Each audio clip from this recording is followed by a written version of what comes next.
KCR sudden entry ఏంటి? 2 ఏళ్ల తర్వాత బయటకు రావడం వెనుక కారణమేంటి?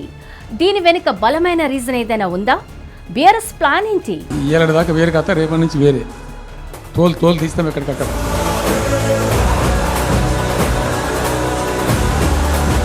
కేసీఆర్ ఈ 3 అక్షరాలు తెలంగాణ ఉద్యమ కాలంలో ఎంతగా ప్రభావితం చేశాయో వేరే చెప్పాల్సిన అవసరం లేదు.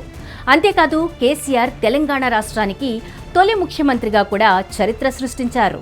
ఇక వరుసగా రెండోసారి గెలిచి మరీ తన సత్తా చాటారు. మూడోసారి అమాంతం కూలిపోయారు. అనుకున్నదంతా రివర్స్ కొట్టింది. కట్ చేస్తే 2 ఏళ్ల తర్వాత మీడియా ముందుకు కేసీఆర్ వచ్చారు. అదే స్ట్రాంగ్ వాయిస్, అదే బిగ్ సౌండ్, అవే పవర్ఫుల్ డైలాగ్స్తో ఆయన మీడియా ముందు తనదైన ఒరిజినల్ స్టైల్ని ప్రదర్శించారు. ఇక తగ్గేదే లేదంటూ రేవంత్ రెడ్డి సర్కార్ మీద నిప్పులు చెరిగారు. అసలు ఇంతకీ కేసీఆర్ ఇప్పుడు సడన్ గా రావడం ఏంటి? ఈ 2 ఏళ్ల ముహూర్తం ఏంటి? ఇక సమయం లేదు మిత్రమా అంటూ ఈ గర్జించడం ఏంటి? దీని వెనుక రీజన్ ఏంటి అని ఆలోచిస్తే ఎన్నో ప్రశ్నలు, అనుమానాలు వ్యక్తమవుతున్నాయి. ఇటీవల 3 విడతలుగా జరిగిన పంచాయతీ ఎన్నికలలో కాంగ్రెస్ కి గెలుపు దక్కింది. కానీ డిస్టింక్షన్ మాత్రం రాలేదు. మొత్తం ఫలితాల్లో 56% ఆ పార్టీకి సీట్లుగా వచ్చాయి. అంటే అక్కడికి 44% ఫలితాలు విపక్షాలకు వెళ్లిపోయాయి. అందులో కూడా 40% ఫలితాలు బీఆర్ఎస్ కి అనుకూలంగా వచ్చాయి. ఏకంగా 3700 పైదాటి సర్పంచ్ పదవులు గెలుచుకోవడం అంటే మామూలు విషయం కాదు కదా. ఇక ఇతరుల కోటాలో మరో 1500 మంది గెలిచారు. అందులో కూడా విపక్షాలకు చెందిన వారే ఎక్కువగా ఉన్నారు. దాంతో చూస్తే సగానికి సగం ప్రభుత్వం మీద వ్యతిరేకత పల్లెల్లో ఉందని రాజకీయ చాణక్యుడైన కేసీఆర్ గ్రహించారు. దాంతోనే ఆయన ఇక ఇదే అసలైన టైం అని భావించి రంగంలోకి దూకారని అంటున్నారు విశ్లేషకులు. అక్కడ నిలబెట్టే ప్రయత్నం చేస్తాం, అడుగున చెక్ చేస్తాం, ప్రతి విషయంలో చెక్ చేస్తాం. Sufficient time we have given. ఇక త్వరలో జరగబోయే ఎంపీటీసీ, జెడ్పీటీసీ కానీ మున్సిపాలిటీలు, కార్పొరేషన్లు అన్ని గుర్తుల మీదనే జరుగుతాయి. గుర్తులు లేకపోవడం వల్లనే తాము పూర్తి స్థాయిలో ఆధిక్యం ప్రదర్శించలేకపోయామని కేసీఆర్ తాజాగా మీడియా మీట్లో చెప్పడం ఇక్కడ గమనార్హం. అంటే కారు గుర్తు ఉంటే ఖచ్చితంగా జోరు చేసేవాళ్లమని ఆయన మాటలలో వచ్చిన సౌండ్గా చెబుతున్నారు. దాంతో రాబోయే ఎన్నికల్లో అన్ని పార్టీ గుర్తు మీద ఉంటాయి కాబట్టి గట్టిగా చెలరేగిపోవడానికి బీఆర్ఎస్కి ఇదే తగిన ఛాన్స్ అని కేసీఆర్ అంచనా వేసుకునే గులాబీ శ్రేణులకు ఉత్సాహం ఇచ్చేలా తాను జనంలోకి దిగారని అంటున్నారు. సాధారణంగా ఒక ప్రభుత్వం మీద జనంలో అభిప్రాయం మారాలి అంటే కనీసం 2 ఏళ్ల సమయం పడుతోంది. దాంతో జనం నాడి ఏంటో కూడా తెలుస్తోంది. ఇప్పుడు అదే జరిగింది. జనంలో అసంతృప్తి ఉందని కేసీఆర్ బాగానే పసిగట్టారని అంటున్నారు. దానికి కారణం చెప్పిన మేరకు హామీలు అమలు చేయకపోవడం ఒకటైతే, గతంలో బీఆర్ఎస్ ఉండగా చేసిన కార్యక్రమాలు కొన్ని నీరు కారడం మరో ఎత్తు. అంతేకాకుండా కాంగ్రెస్ మార్క్ పాలన వల్ల కూడా జనాలకు ఆశించిన స్థాయిలో ఫలితాలు దక్కడం లేదన్నది కూడా ఉంది. ఇక కాంగ్రెస్ ప్రభుత్వంలో కూడా అసంతృప్తి ఉందని రాజకీయంగా ఒక అంచనాకొచ్చిన కేసీఆర్ తాము గనక గట్టిగా ఉంటే ఒక్క దెబ్బకు 2 పిట్టలు అన్నట్లుగా ఇటు ప్రజలలో అటు ప్రభుత్వంలో కూడా కదలిక తేవచ్చని భావించే సింహ గర్జన చేశారు అని అంటున్నారు. 2 ఏళ్ల నుంచి నేను మౌనం పాటించి చూసుకుంటూ వస్తున్నాను. తప్పని పరిస్థితి నేను బయలుదేరినప్పుడు తప్పదు. కేసీఆర్ మాట్లాడే ఒక్కొక్క మాట ఎవరికి గట్టిగా తగలాలో వారికే తగులుతుంది.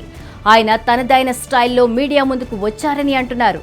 అంతేకాదు ఆయన నీటి సెంటిమెంట్నే ఇప్పుడు ఒక ఇష్యూగా ఎంచుకున్నారు. కృష్ణా జలాల విషయంలో కేంద్రం అన్యాయం చేస్తుంటే రేవంత్ రెడ్డి సర్కార్ కిక్కురుమనకుండా ఉంటున్న విధానాన్ని ఆయన ఎండగట్టారు. మీరు ఊరుకుంటే తెలంగాణ దారుణంగా నష్టపోతుందని ఒక పవర్ఫుల్ ఆయుధంతోనే జనంలోకి వెళ్లడానికి గ్రౌండ్ ప్రిపేర్ చేసుకున్నారు. నీటితోనే నిప్పులు పుట్టించాలని పెద్దాయన అలా డిసైడ్ అయిపోయారు. గడిచిన 2 ఏళ్ల కాలంలో బీఆర్ఎస్కి ఎక్కడా పట్టు చిక్కలేదు. 2024లో జరిగిన ఎంపీ ఎన్నికల్లో ఒక్క సీటు రాలేదు. ఇక ఎమ్మెల్సీ ఎన్నికల్లో పోటీ చేయలేదు. అయితే తాజాగా జరిగిన జూబ్లీహిల్స్ ఉప ఎన్నికల్లో ఓడినా తమ ఓటు షేర్ని బీఆర్ఎస్ నిలబెట్టుకోవడం కొంత బలాన్నిస్తే, పంచాయతీ ఫలితాలు ఇప్పుడు కొత్తగా బూస్టింగ్ ఇచ్చాయి. దాంతో కేసీఆర్ ఇక బస్తీ మిస్ అవ్వాలని అంటున్నారు. అంతేకాదు పల్లెలు మనవైపే అన్న ధీమాతోనే ఆయన తాను సైతం రంగంలోకి దిగుతాను, ప్రత్యక్ష పోరాటం చేస్తాను అంటూ గులాబీ శ్రేణులను మొత్తం కదిలించేందుకు సిద్ధమయ్యారని అంటున్నారు. ఏడాది దాకా వేరే కథ, రేపటి నుంచి వేరే తోలు తీస్తాం ఎక్కడికక్కడ. ఇక కేసీఆర్ అంటున్నది చూస్తే ఇప్పటిదాకా ఒక లెక్క అని ఇక డిఫరెంట్ స్టోరీ అని చెప్తున్నారు. అంటే కొత్త లెక్కలను ఆయన రెడీ చేసి ఉంచారా? అన్నది కూడా విశ్లేషించుకుంటున్నారు. ప్రజా సమస్యలు కాంగ్రెస్కి పట్టవని, ఎంతసేపు రియల్ ఎస్టేట్ దందా మాత్రమే చేస్తున్నారని కేసీఆర్ తీవ్ర విమర్శలు చేయడం వెనుక అన్ని వర్గాలను ఆకట్టుకునే వ్యూహం ఉంది. అంతేకాదు తాను 2 ఏళ్లు ఓపిక పట్టానని, ఇక అస్సలు ఊరుకునేదే లేదని చెప్పడం కూడా జనాలను కన్విన్స్ చేసే ప్రయత్నమే అంటున్నారు. తోలు తీస్తాం అంటూ తన స్టైల్లో బీఆర్ఎస్ అధినేత కేసీఆర్ ఇచ్చిన స్ట్రాంగ్ వార్నింగ్ అయితే చలితో వణుకుతున్న తెలంగాణలో కొత్త రాజకీయ వేడిని పుట్టించినట్లే అని అంతా భావిస్తున్నారు. మొత్తానికి రేవంత్ సర్కార్ని నిలదీసి నిగ్గదీయడానికి ఇదే కరెక్ట్ టైం అని గులాబీ బాస్ ఫిక్స్ అయినట్లే. చూడాలి మరి తెలంగాణలో ఫ్యూచర్ రాజకీయాల్లో ఎలాంటి మార్పులు చోటు చేసుకుంటాయో, ఇంకెంత వేడి రాజుకుంటుందో అని. హిట్ టీవీ యాప్, ఇందులో short news, live news, entertainment shows, movies, digital magazines తో పాటు మీ జిల్లా వార్తలను కూడా ఫ్రీగా చూడొచ్చు.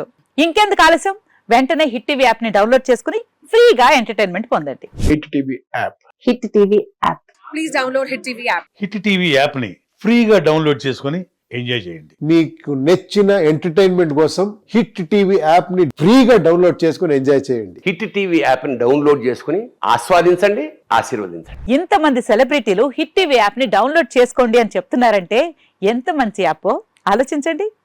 అమెరికా అమెరికా అమెరికా అమెరికాలో చదవాలనుకునే వాళ్ళకి విశ్వసనీయమైన పేరు మన శౌర్య కన్సల్టెన్సీ. UK లో 1 year masters, UK లో 1 year masters, 2 years work permit up to 5 years visa. Contact Saurya Consultancy. Contact 89851 89851.